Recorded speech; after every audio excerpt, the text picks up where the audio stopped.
জাতীয় টিকাকরণ দিবস উপলক্ষে উদয়পুরে ত্রিপুরা সুন্দরী মহকুমা হাসপাতালে অনুষ্ঠিত হলো বিশেষ টিকাকরণ কর্মসূচি।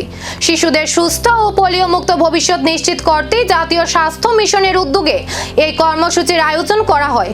কর্মসূচির উদ্বোধন করেন গোমতী জেলা পরিষদের সভাপতি দেবল দেবরয়। উপস্থিত ছিলেন উদয়পুর পৌর পরিষদের চেয়ারম্যান শীতল চন্দ্র মজুমদার, জেলা টিকাকরণ আধিকারিক ডক্টর চিরঞ্জিত নোয়াতিয়া, মুখ্য স্বাস্থ্য আধিকারিক ডক্টর কমল রিয়াং সহ স্বাস্থ্য দপ্তরের অন্যান্য আধিকারিকরা। অনুষ্ঠানে শিশুদের পোলিও ড্রপ খাওয়ানো হয় এবং অভিভাবকদের নিয়মিত টিকাকরণের গুরুত্ব সম্পর্কে সচেতন করা হয়। পাশাপাশি জেলার বিভিন্ন এলাকায় টিকাকরণ কর্মসূচি পরিচালনার জন্য স্বাস্থ্য দপ্তরের বিশেষ যানবাহনেরও সূচনা করা হয়।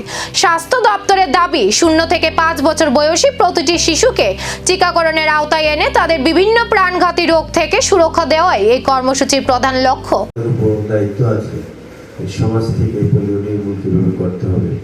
আমরা ভারতবর্ষে দেখি 2014 সালের পর থেকেই প্রায় নির্মূলের পথে, কিন্তু যেটা বলছিলেন সিএম সাহেব এবং যিনি আমাদের টিকার দায়িত্বে আছেন যেমন জেলায় মাননীয় নোয়াতিয়া সাহেব, যে আমাদের প্রতিবেশী রাষ্ট্রগুলিতে প্রাদুর্ভাব আবার দেখা যাচ্ছে। বিশেষ করে গত বাংলাদেশে আমরা যদি তথ্য সংগ্রহ করি, আমাদের পার্শ্ববর্তী রাজ্য দক্ষিণ সীমান্তবর্তী রাষ্ট্র, সেখানে গত 2 বছর পোলিও টিকাকরণ হচ্ছে না।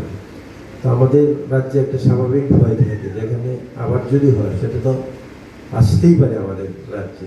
সেই হিসেবে স্বাস্থ্য দপ্তর আরও বেশি সচেতন। আর রাষ্ট্রীয় প্রোগ্রাম আজকে যেটা সারা ভারতবর্ষে হচ্ছে, আপনারা জানেন। আমি একটা অনুরোধ করব, অনেক বক্তব্য হয়েছে, একটা বক্তব্যের বিষয় আমাদের সচেতনতার ব্যাপার। যারা মায়েরা এসছেন আপনাদের কাছে যেমন বিনীত আবেদন, শুধু আপনার বাচ্চাকেই পোলিও নেওয়ালেন সেটা বড় কথা না, পাশে যদি একটা বাচ্চা থাকে আপনি অন্তত ওই ব্যাপারটা আমাদের যারা স্বাস্থ্য দপ্তরে আছে বা সমাজ সেবক যারা আছেন বা যারা বিভিন্ন স্টেজে সমাজের মঙ্গলার্থে চিন্তা করেন, আমাদের সাংবাদিক বন্ধুরা আছেন, ওনাদের একটা বড় ভূমিকা এই জেলাতে আমি দেখি। আমি এই ক্ষমতায় আসার পর থেকে ওনারা বেশ সমস্ত ব্যাপারে ওনাদের একটা বড় দায়িত্ব তারা পালন করে। সবাই মিলেমিশে আমরা আমাদের সরকার যেটা চাইছে সমাজ থেকে পোলিও মুক্ত করবো, সে ব্যাপারটা আমরা দেখবো।